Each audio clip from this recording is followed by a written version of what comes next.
wanted Tamil, you can go through the previous edition where I have finished all the 50 chapters in Tamil. தமிழில் கேட்கணும்னு நினைக்கிறவங்களுக்கு இதுக்கு முன்னாடி நான் தமிழில் பாடி வச்சுருக்கேன், படித்து வச்சுருக்கேன்.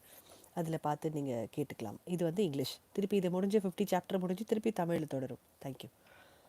Sai Sachra, chapter 11. Sai as Sagun Brahman, Dr. Pandit's workshop, Haji Siddiq Falke, control over the elements. Let us now, in this chapter, describe the manifested Sagun, that is Brahman, Sai. Now he was worshipped and how he controlled the elements. Sai has Sagun Brahman. There are two aspects of God or Brahman. That is, number one, the unmanifested, that is Nirgun. Number two, the manifested, Sagun.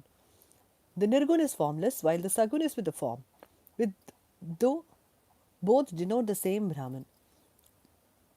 Some prefer to worship the former, some the latter. As stated in the Gita, that is chapter 12, the worship of the latter is easy and preferable. As man got a form, body and senses, it is natural and easy for him to worship the God with form. Our love and devotion do not develop unless we worship Sagun Brahman for a certain period of time as we advance.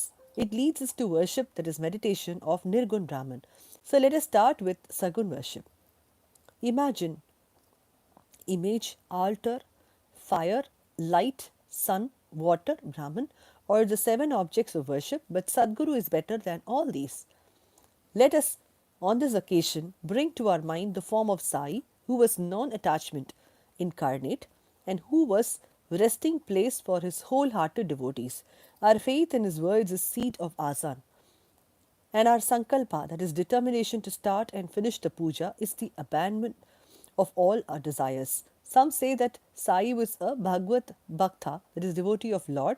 Others say he was a Maha Bhagavad, that is a great devotee. But to us, he is God incarnate.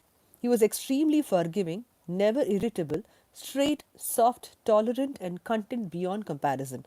Though he looked embodied, that is having a form, he was really disembodied, emotionless, unattached, and internally free. The Ganges on its way to the sea cools and refreshes the creature affected with the heat, gives life to the corpse and trees, and quenches the thirst of many. Similarly, saints, the souls like Sai, while they live on their own life, give solace and comfort to all. Lord Krishna had said that the saint is my soul, my living image. I am he, or he is my pure form of being. This indescribable Shakti or power of God, known as pure existence, knowledge and bliss, incarnated in the form of Sai in Shirdi. The Shruti, that is Taittiriya Upanishad, describe Brahman as bliss. This we read or hear daily in the books, but the devout people experience this Brahman or bliss in Shirdi. Baba, the support of all, required no prop or support, that is asan, from anybody. He always used a piece of sackcloth for his seat, which was covered with a small beautiful bed by his bhaktas and has a bolster placed by them as a rest to his back. Baba respected the feeling of his devotees and allowed them to worship they liked. Some waved chamara, that is, or fans before him. Some played on musical instruments. Some washed his hands and feet. Some others applied scent and chandan. Some gave betel nut with leaves and other things. And some others offered nevedya. Though he looked like living in Shirdi, he was present everywhere. This all-pervasiveness of his way, daily experienced by his devotees. Our humble prostration to this all-pervasive Sadguru. Dr. Pandit's worship. One Dr. Pandit, a friend of Tatya Sahib Nulkar, once came to Shirdi for Baba's darshan. After saluting Baba, he stayed in the masjid for some time. Baba asked him to go to Dada Bhat Khelkar. He went to Dada Bhat, by whom he was well received. Then Dada Bhat left his house for puja and Dr. Pandit accompanied them. Dada Bhat worshipped Baba. Nobody until then dared to apply sandal paste to Baba's forehead. Only Mahalsapati used to apply it in his throat. But as simple-hearted devote, Dr. Pandit took Dada Bhat dish containing puja materials and taking sandal paste out of it, drew a Tripurandra, that is, horizontal lines on Baba's forehead. To the surprise of all, Baba kept silent without uttering a single word. Then Dada Bhat that evening asked Baba, how is it that though you object to the sandal paste being applied by others on your forehead, but you allowed Dr. Pandit to do so? Now, Baba replied that you allow Dr. Pandit to do so. Baba replied, Dr. Pandit believed in him to be the same as his guru, Raghunath Maharaja of Dopeshwar, known as Kaka Puranik, and he applied the paste in his forehead, as he was doing to his guru. Hence he could not object. On inquiry, Dr. Pandit told Dada Bhatt that he took Baba as his guru Kaka Puranik, and hence he applied marked the Tripurantra on Baba's forehead as he did to his guru's head. Though Baba allowed the devotees to worship him as they pleased, still sometimes he acted in a strange way. Sometimes he threw away the puja dish and was wrath incarnate. Then who could approach him? Sometimes he scolded the devotees. At times he looked softened than wax, a statue of peace and forgiveness. Though he seemed to shake with anger, his red eyes rolled round and round, still he was internally a stream of affection and motherly love. He was internally a stream of affection and motherly love. Immediately he called out his devotees and said that ever angry with his devotees, that if mother kicked their children and if the sea turned back the rivers, he would neglect the devotees' welfare. That he, the slave of his devotees, always stood by them and responded to them whenever he called upon him, and that he always longed for their love. Haji Siddiq Falke. There was no knowing when Baba would accept a devotee. That depended on his sweet will. Siddiq Falke's story is to the point. One Mohammedan gentleman by name Siddiq Falke of Kalyan, after making a pilgrimage to Mecca and Medina, came to Shirdi. He lived in a chavadi facing north and sat in the open courtyard of the masjid. For 9 months, Baba ignored him and did not allow him to step into masjid. Falke much felt disconsolate and did not know what to do. Somebody advised him not to be disappointed, but to try to approach Baba through Shama, that is Madhavrao Deshpande, a close and intimate devotee of Baba. He told him that as they approached the god Shiva through his servant and devotee Nandi, so Baba would be approached through Shama. Falke liked the idea and implored Shama to intercede for him. Shama agreed and on convenient occasions spoke to Baba about him. Thus, Baba, why don't you allow the old Haji to step into the masjid while so many persons freely come and go? After taking your darshan, why not bless him once? Baba replied, Shama, you're too young to understand things. If the fakir, that is Allah, does not allow, what can I do? Without his grace, who will climb into the masjid?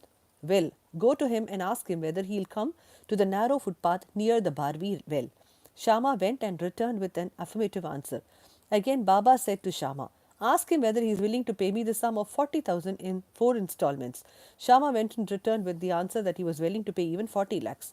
Again, Baba said to Shama, we are going to butcher a goat in the masjid. So ask him whether he would like to have the mutton, haunch, or testicles of goat. Shama returned with the answer that the Haji would be happy to receive a small crumb of Baba's kolamba, that is mud pot.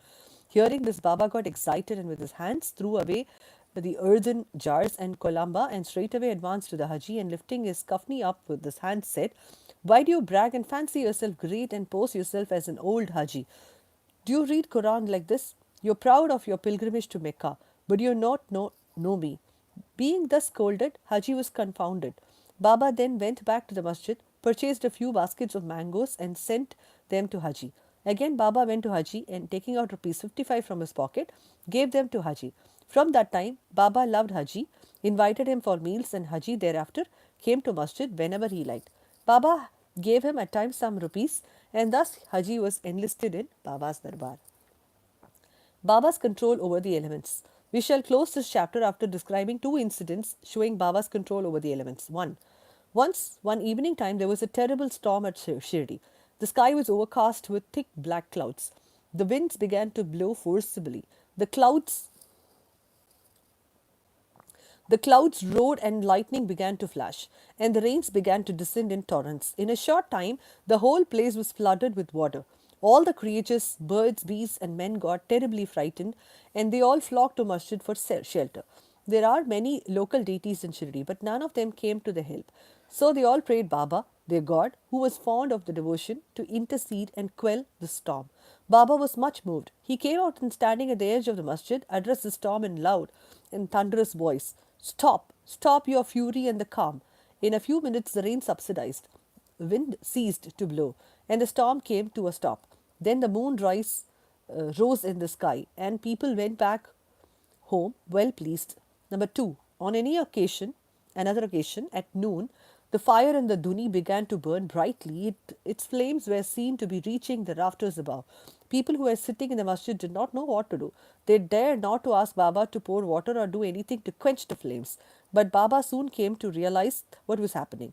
He took up his satka, that is short stick, and dashed it against the pillar in front and saying, "Get down, be calm."